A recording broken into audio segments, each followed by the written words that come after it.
بہنیں بیٹیاں ہنستی بستی میکے آتی ہی اچھی لگتی ہیں۔ تبھی میکے والے بھی اس کی خوب آؤ بھگت کرتے ہیں۔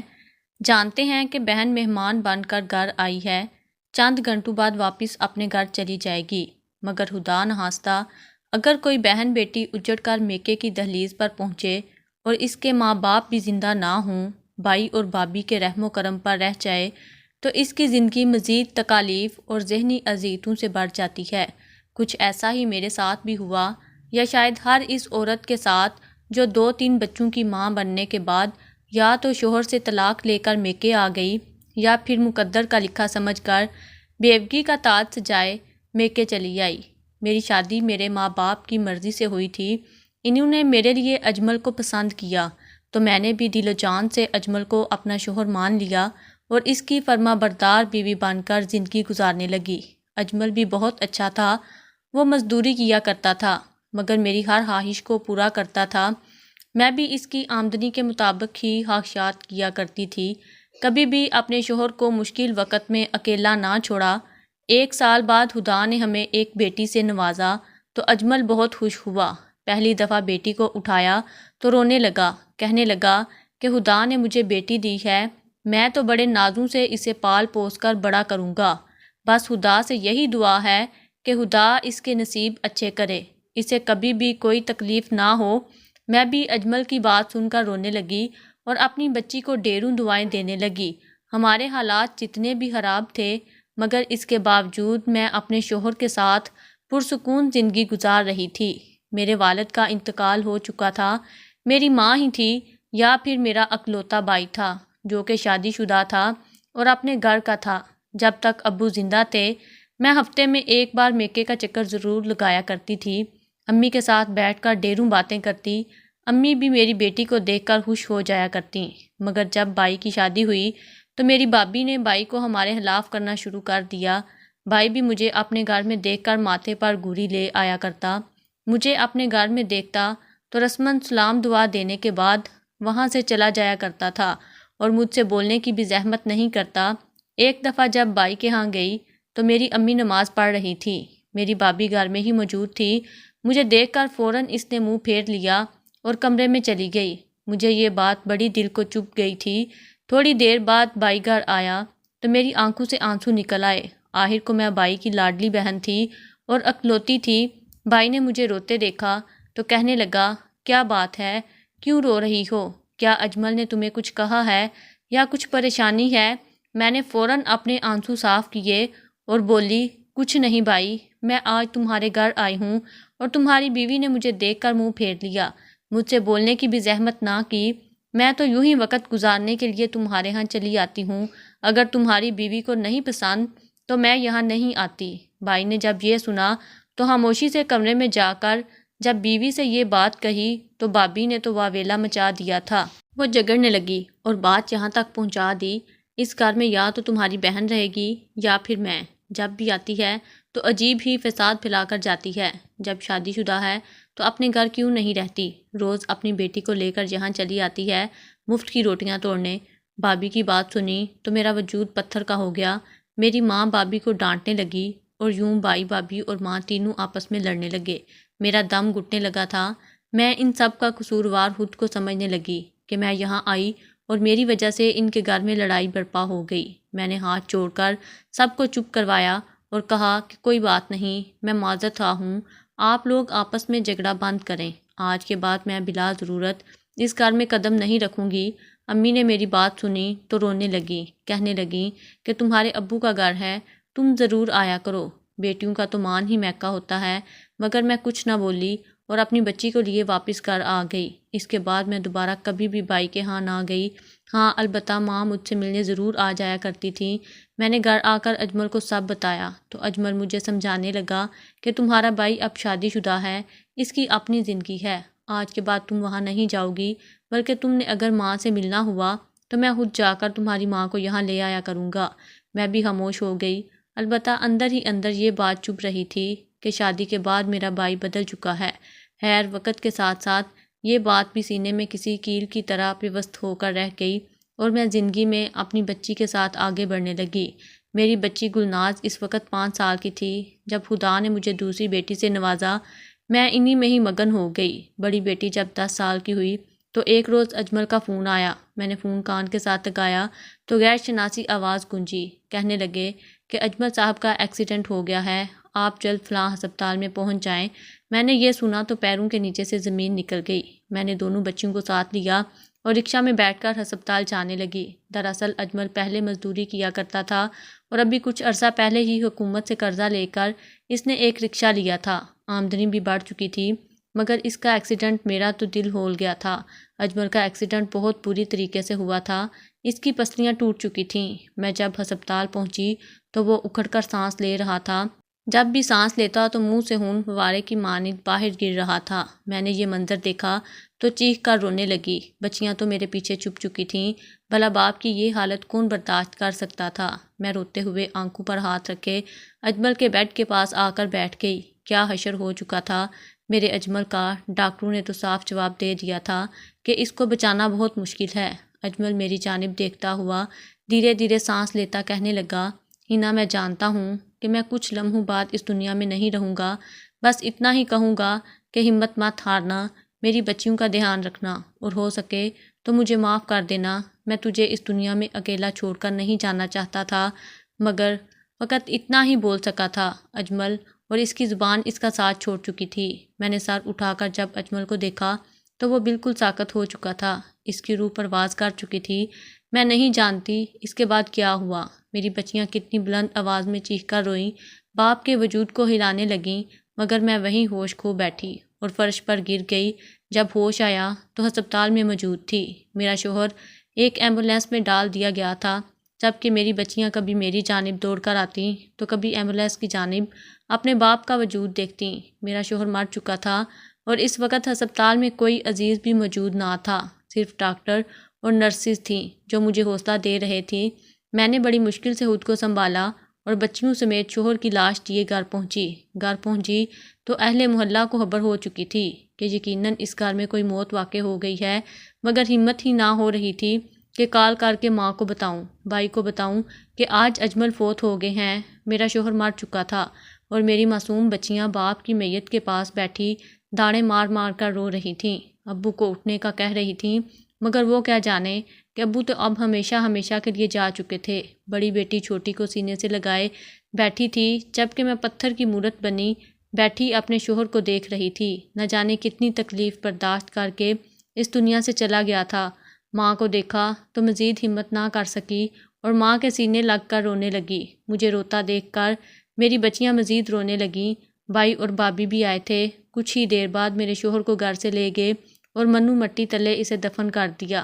مجھ پر میرے بھائی نے سفید چادر اڑا دی، یہ میری بیوگی کی نشانی تھی۔ کیسا وقت تھا جب میں سرخ آنچل سر پر اوڑھے اجمل کی دلہن بن کر آئی تھی، اور آج اسی کے گھر میں سفید چادر اوڑھے اس کی بیوہ کہلوائی جا رہی تھی۔ میری دونوں بچیاں یتیم ہو چکی تھیں۔ مجھے یہ سب کچھ ایک خواب سا لگ رہا تھا۔ یقین ہی نہیں آ رہا تھا کہ آج اجمل فوت ہو چکا ہے۔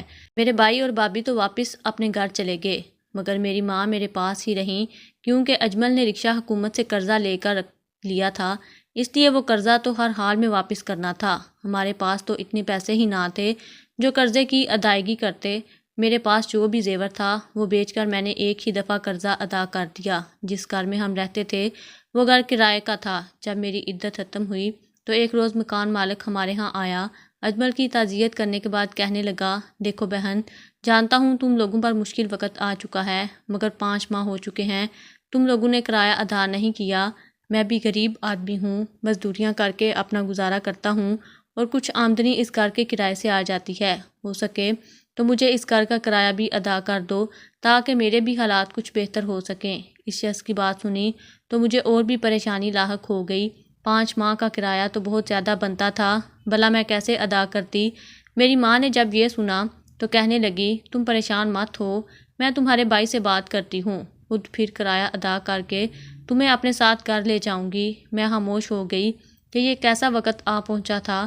میری ماں گئی تو مجھے امید تھی کہ بھائی پیسے دے دیں گے، مگر جب ماں واپس آئی تو تھوڑی پریشان سی لگ رہی تھی۔ میں نے انہیں دیکھ کر کہا کہ کیا ہوا ماں، بھائی نے پیسے دے دیے؟ ماں کہنے لگی ہاں میں لے آئی ہوں، رقم تمہارے بھائی نے پیسے دے دیے، ان کے پاس نوٹوں کی گتھی تھی۔ کچھ دیر بعد مکان مالکن آیا تو میری ماں نے اسے وہ پیسے دے دیے۔ جب وہ پلٹی تو میرا دھیان بے ساختہ ان کے کانوں میں موجود بالیوں پر گیا۔ ان کے کانوں میں بالیاں موجود ہی نہ تھیں، یہ بالیاں ان کی خاندانی بالیاں تھیں جو کہ میری دادی نے انہیں دی تھیں۔ میں نے امی سے ان بالیوں کے بارے میں پوچھا تو وہ نظریں چرا گئے، جس کا صاف مطلب تھا کہ انہوں نے وہ بالیاں بیچ کر کرایہ ادا کیا ہے۔ میں رونے لگی، جانتی تھی کہ بھائی مجھے اتنے پیسے نہیں دیں گے۔ گزشتہ کرایہ دیا تو مکان مالک نے گھر خالی کرنے کا کہا۔ مجبوراً میں نے اپنا سارا سامان پیک کیا اور اپنی ماں کے ساتھ اپنے میکے کی دہلیز پر چلی آئی، جو کہ اب میکا نہیں رہا تھا بلکہ میرے بھائی کا گھر ہو چکا تھا۔ میں اپنا اور اپنی بچیوں کا ہاتھ تھامے گھر میں داخل ہوئی تو میرے بھائی اور بھابھی مجھے دیکھ کر چونک گئے۔ میرے بھائی کے وہی 2 ہی بچے تھے جو کہ انتہائی شرارتی اور بد لحاظ تھے۔ مجھے سامان کے ساتھ دیکھ کر بھابھی فوراً بول اٹھی کہ کیا آج کے بعد ہنا یہی رہے گی؟ میری ماں نے فوراً کہا بھلا اس کا ہمارے علاوہ ہے ہی کون، آج کے بعد یہ ہمارے ہاں ہی رہے گی۔ بھابھی تو فوراً بڑبڑاتی ہوئی اپنے کمرے میں چلی گئی۔ بھائی بھی منہ سجا کر اپنے کمرے میں جا چکا تھا۔ میری بچیاں بڑی معصوم تھیں اور ابھی تو باپ کی موت کا صدمہ تھا، ویسے ہی وہ کافی چپ سی تھیں۔ میں نے اپنی ماں کے کمرے میں میرا تمام تر سامان رکھا اور ہم اسی ایک کمرے تک محدود ہو کر رہنے لگے۔ میں نے بچیوں کو بھی سمجھا رکھا تھا کہ اپنی ممانی اور ماموں کو تنگ نہ کرنا، نہ ہی اپنے کزن کے ساتھ کوئی شرارت کرنا۔ میری بچیاں بھی سمجھدار تھیں، ساری بات سمجھ گئیں، خاموشی سے بیٹھی رہیں۔ چند روز یوں ہی گزر گئے۔ میں بھائی اور بھابھی کا دل جیتنے کے لیے گھر کے سارے کام کرنے لگی۔ جو کام بھی بھابھی کرنے لگتی تو میں خود کرتی، کیونکہ میں ان کا کوئی احسان نہیں لینا چاہتی تھی، بلکہ اس کے بدلے وہ مجھے 3 وقت کا کھانا دیتے تھے، یہی ہمارے لیے بہت تھا۔ ایک روز میں بھابھی کے کمرے کی صفائی کر کے نکلی تو کچھ دیر بعد بھابھی نے شور مچا دیا، کہنے لگی ڈریسنگ ٹیبل پر میری سونے کی انگوٹھی پڑی تھی، وہ کدھر ہے؟ میں نے جب یہ سنا تو چہرہ سرخ ہو گیا۔ میں کہنے لگی کہ بھابھی میں نے تو آپ کی کوئی انگوٹھی وہاں پڑی نہیں دیکھی تھی۔ بھابھی ہونہار نظروں سے کہنے لگی میں نے خود واش روم جانے سے پہلے اتار کر رکھی تھی، کہیں تم نے چوری تو نہیں کر دی؟ بھابھی کی بات سنی تو میرا وجود کانپ گیا۔ میں نے کانوں کو ہاتھ لگا لیا اور بولی کہ میں بھلا ایسے کیوں کروں گی، آپ کی چیز ہے، میں نے چوری کر کے کیا کرنی ہے؟ مگر تبھی بھابھی کا بڑا بیٹا باہر نکلا اور انتہائی بدتمیزی سے کہنے لگا میں نے اپنی آنکھوں سے دیکھا تھا، گلناز آپ کے کمرے سے کوئی چیز اٹھا کر چھپاتے ہوئے جا رہی تھی۔ بھابھی فوراً آگ بگولا ہو کر میری بچی کے پاس آئیں جو اس وقت بیگ کھولے اسکول کی پڑھائی کر رہی تھی۔ اس نے جو ہی اس کا بیگ ٹٹولا تو اس میں سے اس کی سونے کی انگوٹھی نکلی۔ یہ دیکھ کر تو میرا چہرہ زرد پڑ گیا۔ میری بچیاں حیرت سے گونگی بن بیٹھی تھیں۔ اسی لمحے بھائی بھی گھر آ گیا۔ میری بھابھی انگوٹھی دکھا کر بھائی کو کہنے لگی کہ دیکھ لو سرفراز، تمہاری بہن اور بانجیوں کے کام۔ میری بچی سہم کر روتے ہوئے کہنے لگی کہ میں نے کوئی چوری نہیں کی، نہ ہی مجھے پتا ہے کہ انگوٹھی یہاں کیسے آئی۔ کچھ دیر پہلے یاسر میرے پاس آیا تھا اور اس نے میرا بیگ کتاب لینے کے بہانے ٹٹولا تھا، ہو نہ ہو اسی نے ہی میرے بیگ میں یہ رکھی ہے۔ یاسر یہ سن کر بکھلا گیا۔ میں تو حیران ہو رہی تھی کہ اتنا چھوٹا بچہ بھی اتنی بڑی سازش کیسے کر سکتا ہے۔ میں اپنے بچیوں کی عادت سے واقف تھی، وہ کبھی بھی ایسی حرکت نہیں کر سکتی تھیں۔ میری اس وقت مجبوری تھی، کچھ بھی نہ بولی، جبکہ میری ماں میری بچی کو کمرے میں لے گئی اور پوچھنے لگی کہ اس نے چوری کی ہے تو فوراً کہنے لگی میں بھلا چوری کر کے کیا کروں گی، میں نے ایسا کچھ بھی نہیں کیا، مجھے اپنی بچی کی بات پر پورا بھروسہ تھا۔ مگر میں وہ بات درگزر کر گئی اور اپنے بچوں کو فقط اپنے کمرے تک ہی محدود کر دیا، وہ کمرے سے باہر بھی نہ نکلا کرتی تھیں۔ چند روز گزرے تو میری بھابھی نے شور مچا دیا، کہنے لگی میرا سونے کا ہار نہیں مل رہا جو میں نے فنکشن پر پہننے کے لیے نکال کر رکھا تھا، جیولری باکس اب خالی پڑا ہے۔ یہ سنا تو میرے ہوش اڑ گئے۔ میں نے پہلے ہی کہہ دیا اس میں میری بچی کا کوئی قصور نہیں ہو سکتا، بھابھی نے ہی کہیں اٹھا کر رکھ دیا ہو۔ مگر ایک بار پھر وہ میرے کمرے میں آ کر میرے کمرے کی تلاشی لینے لگی۔ آج یاسر ایک بار پھر بولا کہ میں نے گلناز کو آپ کے کمرے کے باہر دیکھا تھا، آج اسکول میں بھی اتنی چیزیں خرید کر کھا رہی تھی، جبکہ گھر سے تو اسے صرف 10 روپے ہی ملا کرتے ہیں۔ میری بچی فوراً بات پلٹ گئی اور بولی میں تو وہی پیسے لے کر جاتی ہوں جو ماموں مجھے روزانہ کے دیتے ہیں، بلکہ یاسر کی جیب میں آج میں نے ہزار روپے کے نوٹ دیکھے تھے جو وہ اپنے دوستوں کے ساتھ بیٹھ کر انہیں دکھا رہا تھا، اور پھر یہ لوگ ایک دکان سے سگریٹ لے کر پی رہے تھے اور انہوں نے بہت ساری چیزیں خریدی تھیں جو بڑے لوگ پیتے ہیں۔ یہ بات سنی تو میرے پیروں کے نیچے سے زمین نکل گئی۔ میری بھابھی ہڑبڑا کر اپنے بچے کو دیکھنے لگی جو معصوم شکل بنائے کھڑا تھا۔ میرا بھائی غصے سے آگے بڑھا اور میری بچی کو مارنے لگا، کہنے لگا تیری ہمت کیسے ہوئی چھٹانک بھر کی لڑکی جو میرے بچے پر الزام لگائے، تیرے آتے ہی اس گھر میں نحوست پھیل چکی ہے، اپنے باپ کے ساتھ مار کیوں نہ گئی تو؟ بھائی کی باتیں سنی تو میرا وجود لرز گیا۔ میں بھائی کو روکنے لگی، تبھی ماں آگے بڑھی اور بھائی کو بچی سے دور کرنے لگی اور بولی کہ کیوں مار رہے ہو بچی کو، جب یہ کہہ رہی ہے اس نے ایسا کچھ نہیں کیا، تم اپنی اولاد پر تو دھیان دو، ہر وقت گھر سے باہر آوارہ گردی کرتے رہتے ہیں۔ بھائی نے یہ سنا تو غصے سے ماں کو بھی تھپڑ مار گیا اور بولا کہ آپ بھی اپنی بیٹی کو دیکھ کر اس کی سائیڈ لینے لگی ہیں، کون ماں اپنے پوتے پوتیوں پر نواسی کو ترجیح دیتی ہے، یہ تو شکل سے ہی چورنیاں لگتی ہیں، باپ بھی چوریاں ڈکیتیاں کر کے ہی ان کو پالتا رہا ہوگا، تبھی تو اب یہ ہمارے ہاں آ کر میری بیوی کے زیور کو چرا کر بیچ رہی ہیں۔ میری ماں بیٹے سے تھپڑ کھا کر تو جیسے پتھر کی مورت بن گئی، مرحوم شوہر کے بارے میں مزید برداشت نہ کر سکی تو چلا اٹھی، بھائی کے پاس گئی اور اسے باتیں سنانے لگی کہ تمہاری ہمت کیسے ہوئی میرے شوہر کے بارے میں ایسا کہنے کی، وہ تو مر چکا، اب تم اسے تو بخش دو، شرم نہیں آتی تمہیں، بچوں کی لڑائی میں ماں کو تھپڑ مار دیا ہے، جب مجھے اپنی بچی کی تربیت پر یقین ہے تو تمہیں بھی اپنے بچے پر نظر رکھنی چاہیے، جب ماں کہہ رہی ہے تمہیں اس کی چھان بین کرنی چاہیے تھی۔ تب بھابھی فوراً بولی اور میرے منہ پر تھپڑ مار کر کہنے لگی ہمارے ٹکڑوں پر پلتے ہو اور ہمیں ہی باتیں سناتی ہو، دفع ہو جاؤ ہمارے گھر سے۔ میں بھی غصہ ہو گئی اور بولی نہیں رہتی آپ کے گھر، مہربانی آپ کی جو اتنا احسان کر دیا مجھ پر۔ بھائی کہنے لگا ماں کو بھی ساتھ ہی لے کر دفع ہونا، مزید بوجھ نہیں اٹھا سکتا میں، خبردار جو صاحب نے دوبارہ یہاں پر قدم رکھا تو وہ چلا گیا تھا، اب میں کیا کرتی، مزید برداشت کرنا میرے بس سے باہر ہو چکا تھا، مجبوراً میں نے اپنا سامان پیک کیا، جب ماں کو ہلایا تو بستر پر بیٹھی تھی، فوراً پیچھے کو گر گئیں، میں بکھلا کر ماں کو ہلانے لگی، اٹھانے لگی، مگر وہ تو بالکل ٹھنڈی ہو چکی تھیں، میں انہیں ڈاکٹر کے پاس لے آئی، بھائی بھی ساتھ ہی تھا، مگر میری امی ہارٹ اٹیک سے مر چکی تھیں۔ بھابھی کہنے لگی تمہاری وجہ سے یہ سب ہوا ہے، مجبوراً 3 روز تک، چونکہ خاندان والوں نے آنا تھا اس لیے میں بھائی کے ہاں ہی رہی، جیسے مہمان آنا بند ہوئے اور ماں کا سوئم گزرا تو بھائی نے مجھے گھر سے نکال دیا۔ اسی محلے میں ایک پرانا کھنڈر نما گھر موجود تھا، اس کا کوئی والی وارث نہ تھا، میں اپنے بچوں کو لیے سامان اٹھائے اس گھر میں رہنے لگی کہ جب اس کا مالک آیا پھر دیکھی جائے گی، وہ گھر کسی بھوت بنگلے سے کم نہ تھا، میں ڈرتے ہوئے وہاں رہنے لگی اور سسکنے لگی، کھانے پینے کی کوئی چیز موجود نہ تھی، بچی کہنے لگی کہ ماموں کے ہاں جا کر کچھ مانگ کر لاتی ہوں، شاید ان کا دل نرم پڑ جائے اور وہ ہمیں کھانے کو دے دیں، میں نے اپنی بچی کو بھیج دیا اور کہنے لگی کہ اللہ کرے کہ بھائی اس کی بھوک دیکھ کر کچھ کھانے کو دے دے۔ میں ابھی یہی سوچ رہی تھی کہ میری بیٹی بھاگتی ہوئی واپس آئی، وہ ہانپ رہی تھی، کہنے لگی امی ماموں کے ہاں جلدی چلو، میں نے اس سے پوچھا تو کہنے لگی کہ بس جلدی چلو، ماموں تمہیں بلا رہے ہیں، میرا تو کلیجہ منہ کو آ گیا،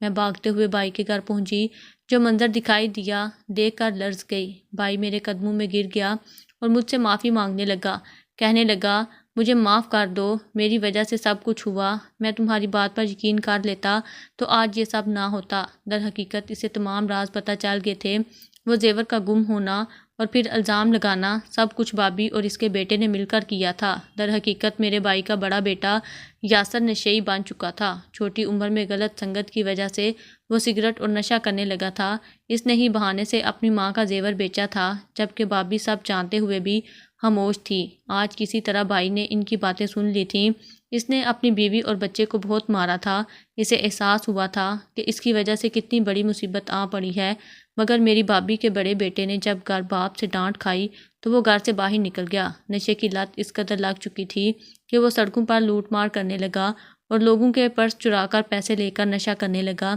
اسی نتیجے میں پولیس اسے پکڑ کر لے گئی، اسے اپنی اولاد کی تربیت پر اب پچھتاوا ہوا تھا، وہ مجھ سے معافی مانگنے لگا، مگر میں روتے ہوئے کہنے لگی کہ اپنی ماں سے معافی مانگو جس پر تم نے ہاتھ اٹھایا تھا، آج اسی کی سزا ہے کہ تمہاری اولاد نے تمہیں اس نوبت تک پہنچا دیا۔ بھائی مجھے واپس کر لے آیا اور کسی طرح بچے کو بھی جیل سے نکلوا لیا، اس کا علاج کروایا، مگر خیر میں نے بھی کپڑے سلائی کر کے اپنا اور اپنی بچیوں کا کچھ خرچہ اٹھا لیا۔